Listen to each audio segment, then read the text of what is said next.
Bom, pessoal, hoje nós vamos falar de osteonecroses maxilares associada ao uso de bifosfonatos.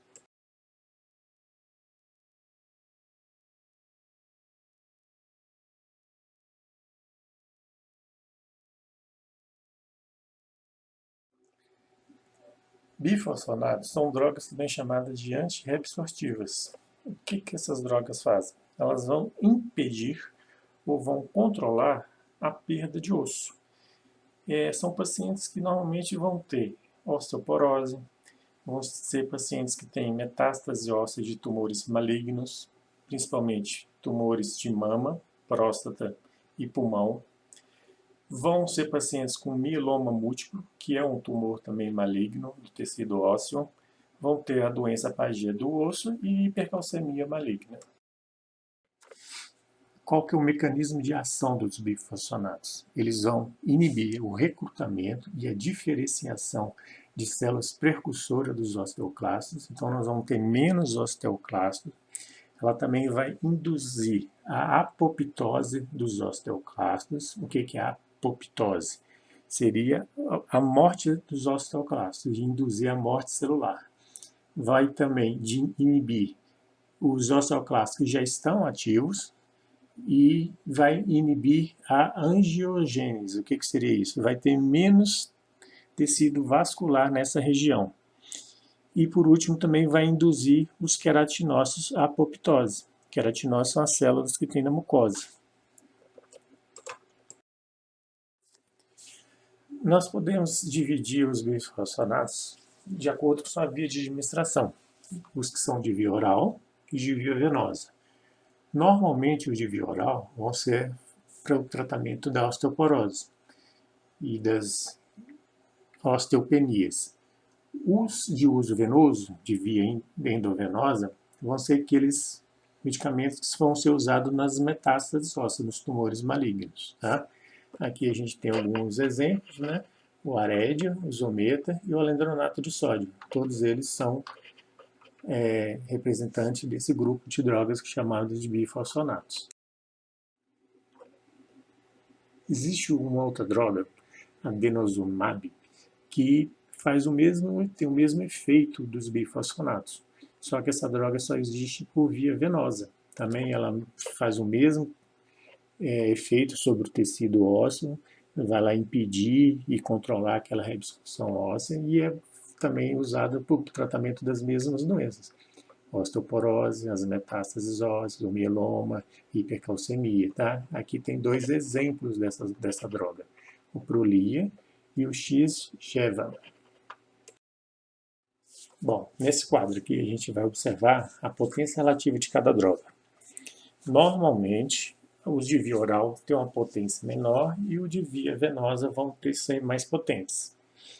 Aqui a gente tem um exemplo dos nomes: pamidronato, o ácido zolendrônico, alendronato, etidronato, residronato, tilodronato e bandronato. A gente pode ver também que existem vários nomes comerciais e a gente tem que ficar atento a isso. Às vezes a gente não vai conhecer o nome de uma droga e a gente talvez não dê importância e pode ser um bifosfonato. E pode ser um de via venosa, que é uma droga bem potente. Aqui nós vamos ver alguns dados dos bifosfonatos. 33 milhões de pessoas no mundo são medicadas com bifosfonatos, um número relativamente alto. 1 a cada 100 mil pessoas terão a osteonecrose. Dessas pessoas, 0,1% elas desenvolverão osteonecrose pelos bifosfonatos de via oral, um número bem baixo. E 0,8 a 12% vão desenvolver a osteonecrose pelos bifosfonatos de via venosa. Então é mais comum a osteonecrose nos pacientes que usam bifosfonatos de via venosa. Qual seria o grupo de maior risco? Mulheres e idosas. São as pessoas que têm a osteoporose. E também as pessoas com comorbidades associadas, que são aquelas pessoas que têm os tumores malignos de pulmão, próstata e mama. Com relação ao tempo do tratamento, principalmente em relação aos bifosfonatos de via oral, quanto maior o tempo de uso, maior a chance de desenvolver a osteonecrose. Os de via venosa não tem muita relação com o tempo, porque são drogas mais potentes. E o diagnóstico? Como é que é feito o diagnóstico da osteonecrose? No exame clínico, a gente vai observar que o paciente, em alguma área da mucosa, vai ter uma úlcera com tecido ósseo exposto, que não cicatriza. Já aquele período normal de cicatrização, por um trauma, por exemplo, seria de 3, 4 semanas, e a persistência daquela úlcera com exposição óssea.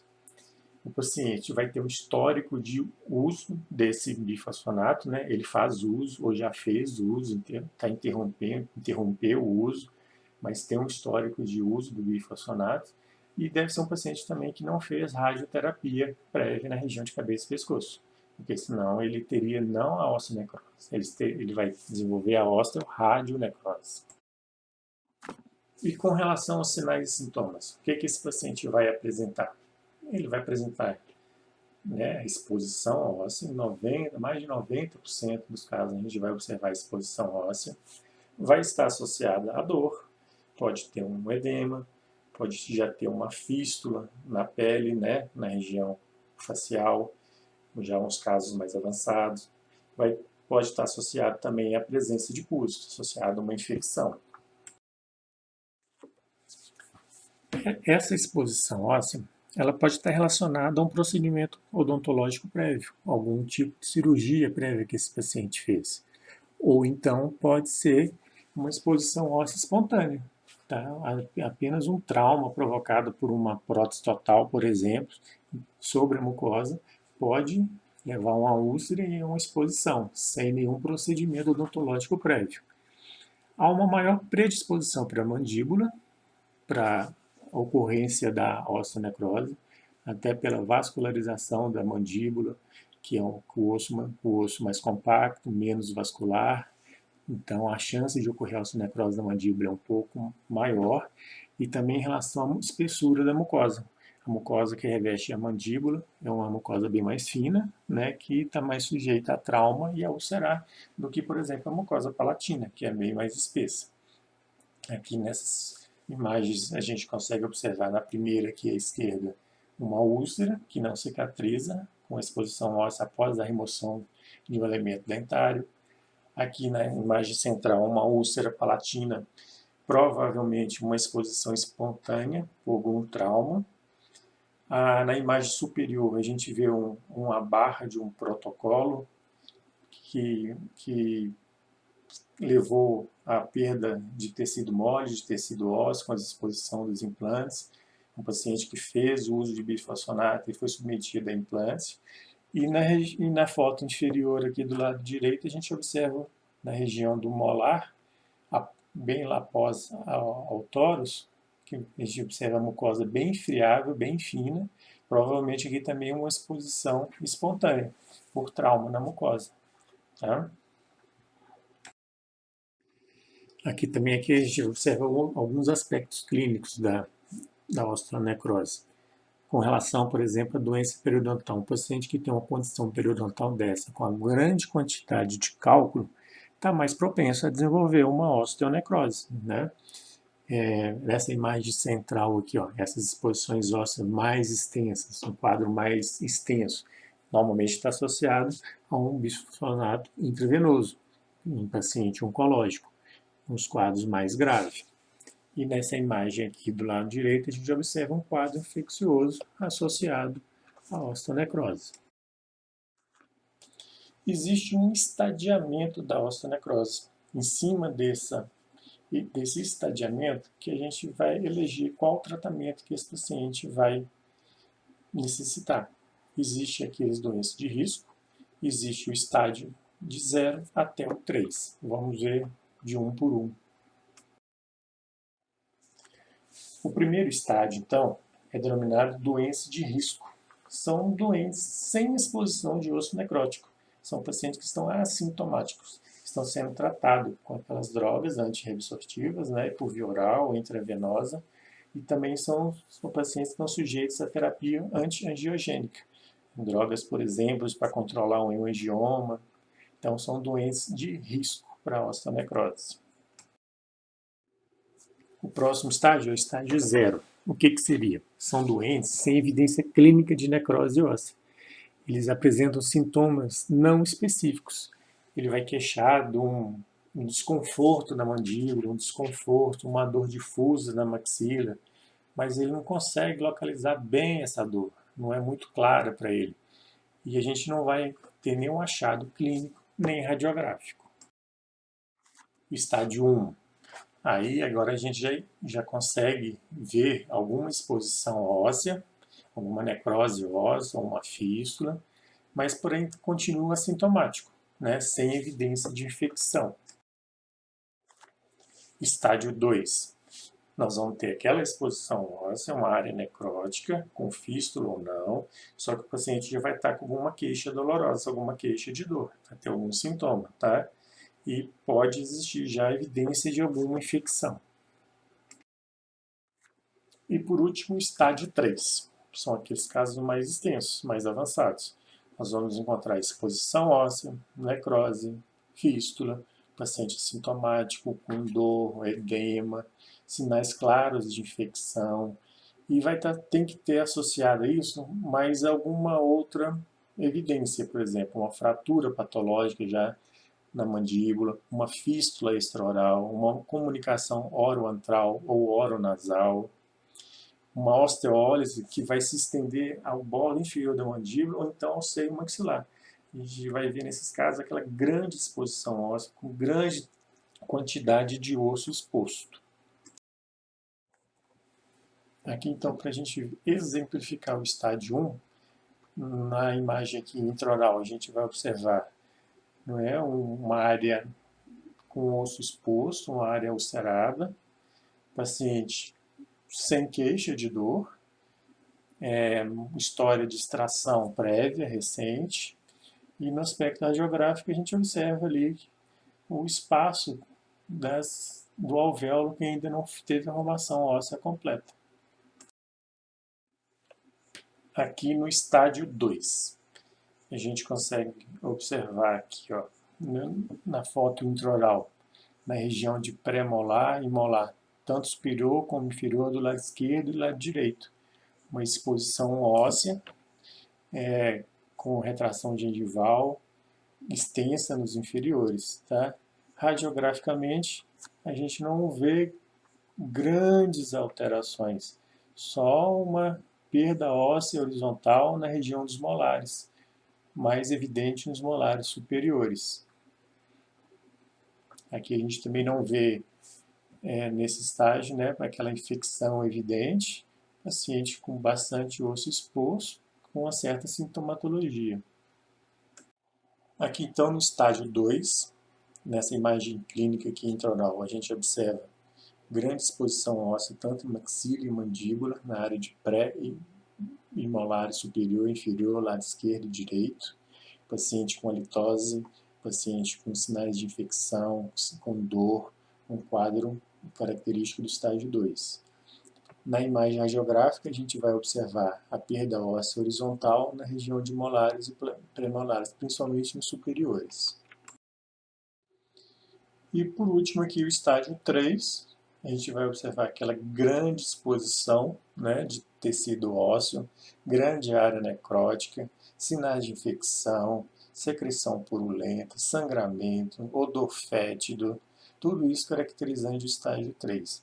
Radiograficamente, a gente vai observar aquela perda óssea em maxila, até próximo ao seio maxilar, com algumas áreas de comunicação com o seio maxilar.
Aqui também mais um exemplo, né, do estágio 3, a grande exposição óssea e mandíbula, desde a região de canino até na região retromolar, grande exposição óssea, grande área necrótica, sinais de infecção, presença de fístula extraoral, grande perda óssea de tecido mole, dor, odor fétido, caracterizando o estágio 3.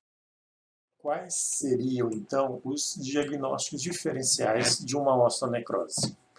Um quadro de mucosite, né, que vai ter aquelas úlceras, a gente poderia confundir com um quadro de osteonecrose, uma periodontite ulcerativa necrosante, um trauma, um simples trauma, pode ser representado como uma úlcera na mucosa, um quadro de osteomielite, um sequestro ósseo, uma osteoradionecrose, tumores e metástases ósseas. Também a gente tem que fazer o diagnóstico diferencial com a osteonecrose.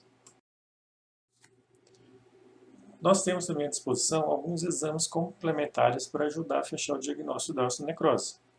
Temos a radiografia, tomografia, ressonância magnética, cintilografia óssea, a biópsia do tecido ósseo e temos também alguns biomarcadores, alguns exames um exame de sangue, que a gente vai fazer a dosagem de CTX e de NTX. Por exemplo, CTX, se o paciente no exame dele der um valor menor do que 100, ele vai ter um alto risco de desenvolver a osteonecrose. Com um valor entre 100 e 150, ele vai ter um nível médio de desenvolver a osteonecrose, e se der acima de 150, ele vai ter um baixo risco de desenvolver a osteonecrose. E como tratamento? O que a gente tem como opções de tratamento? Vai desde a prevenção, naqueles pacientes que ainda não desenvolveram a doença, né, para prevenir o início da doença, da exposição óssea. Suspender o bifosfonato, né, se o médico concordar. Se não, nós temos apenas o controle da dor e da infecção. Podemos partir para algum procedimento cirúrgico.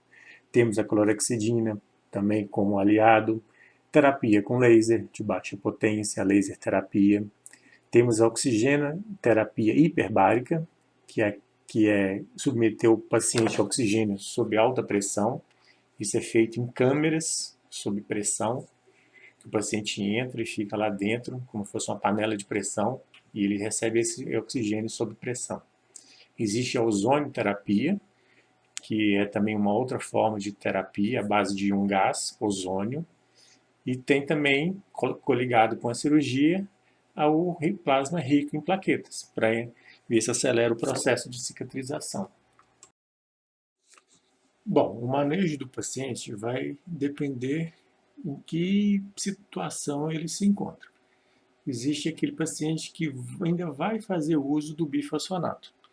Com esse paciente, a gente vai ter que fazer aquele tratamento inicial preventivo, remover todos os focos de infecção, fazer o tratamento periodontal dele, remover dente incluso, remover toros, tudo que for um fator predisponente para causar algum problema dele futuro.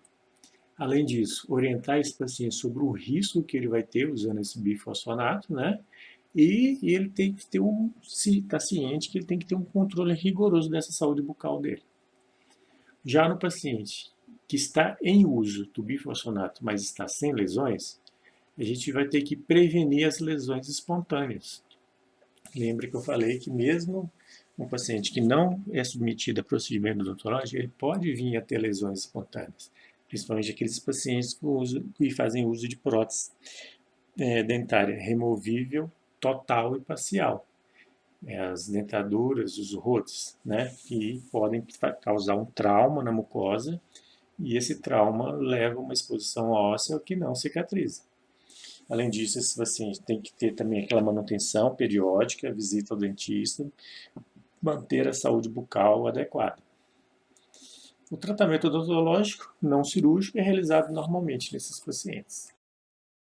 Bom, para os pacientes então que fazem uso do bifosfonato e precisam de uma intervenção cirúrgica, nós temos que primeiro avaliar qual bifosfonato que esse paciente faz uso, se é de via oral ou de via endovenosa. Se for via oral, nós temos a possibilidade de suspender essa medicação 3 meses antes e 3 meses após o procedimento cirúrgico. Isso se o médico do paciente concordar nessa paralisação do tratamento dele. Se for via venosa, já é melhor tentar evitar ao máximo qualquer procedimento cirúrgico, porque é um medicamento com uma potência muito maior e não vai adiantar muito suspender o uso. E, por último, aqueles pacientes que fazem o uso e estão com algum tipo de lesão na cavidade oral. Aí nós vamos lá para aquele estágio do paciente em que ele se encontra. Dependendo do estágio, um tratamento vai ser requerido. Pode ser simplesmente aqueles casos iniciais do estágio 0 ou 1, apenas às vezes um ajuste da prótese para diminuir um trauma numa mucosa, numa região que tem osso exposto, um bochecho de clorexidina, um antibiótico, uma laser terapia num alvéolo que às vezes não cicatrizou adequadamente, ou remoção de um sequestro ósseo, num caso maior, que um tecido ósseo já extenso, exposto, necrosado, uma cirurgia, laser. Então a gente tem várias formas de tratamento de acordo com o estágio que o paciente se encontra. Então aqui, ó, vamos exemplificar um caso clínico. Essa aqui é uma paciente minha, recente, desse ano, chegou no consultório dizendo que fazia uso de um medicamento. Não, a princípio não conseguiu nem me dizer o nome. E depois, numa consulta seguinte, que ela veio com a receita e eu vi que era o alendronato, que ela fazia uso já há cerca de 2 ou 3 anos. O alendronato via oral, ela tomava uma dose por semana e chegou com essa situação, com elemento 46 e 18, com doença periodontal, queixa de dor, mobilidade, precisando fazer essas extrações. Né? Então, a gente tem que entrar em contato com o médico do paciente para a gente discutir o caso, se vale a pena fazer ou não. Aqui, então, pessoal, tem o exame daquele CTX que eu pedi para a paciente. O exame dela deu 113. Então, ela estava com risco médio de desenvolver a osteonecrose. Uma coisa que eu queria chamar a atenção de vocês, ó, que essa tabela aqui está em PG por ml. E o exame dela veio em mg por ml. Então, a gente tem que fazer a conversão de nanograma para picograma, tá? Para a gente poder colocar nessa tabela aqui. Então, aqui ó, é como que eu fiz o encaminhamento ao médico responsável da paciente. Aqui, esclareço para os devidos fins que a paciente supracitada realizou o exame clínico radiográfico na data de hoje, onde encontramos o elemento 18 e 46 com mobilidade acentuada e paciente com queixa de dor, tendo como hipótese diagnóstica doença periodontal. Paciente em uso de bifosfonato e com risco de osteonecrose. Portanto, solicito orientações e conduta a ser tomada para realizar o procedimento. Me coloco à disposição do paciente para esclarecer qualquer dúvida referente ao caso. A paciente leva isso por escrito para o médico dela. E aqui está a resposta do médico da paciente. A paciente, fulano de tal, faz tratamento com alendronato desde 2017, né, então há 3 anos, e o que aumenta o risco de osteonecrose de mandíbula. Contudo, em situações de necessidade de extração dentária, optamos por suspensão temporária do medicamento, na tentativa de reduzir o risco da paciente. Né? A paciente já está sem o uso de granulato há mais de 3 meses. Então, com isso em mãos, a paciente ciente que mesmo ela está 3 meses sem tomar medicação, que ainda tem risco de desenvolver osteonecrose, que a médica autorizou, e a paciente com quadro de dor, nós resolvemos fazer as 2 extrações. Bom, pessoal, então qualquer dúvida, vocês podem deixar lá no nosso fórum, que tem lá na disciplina, no EAD, tá? Que a gente vai discutindo, trocando ideia, respondendo as dúvidas de cada um. Vamos tentar usar bastante essa ferramenta para ser proveitoso. E eu vou deixar também lá uma atividade para vocês fazerem.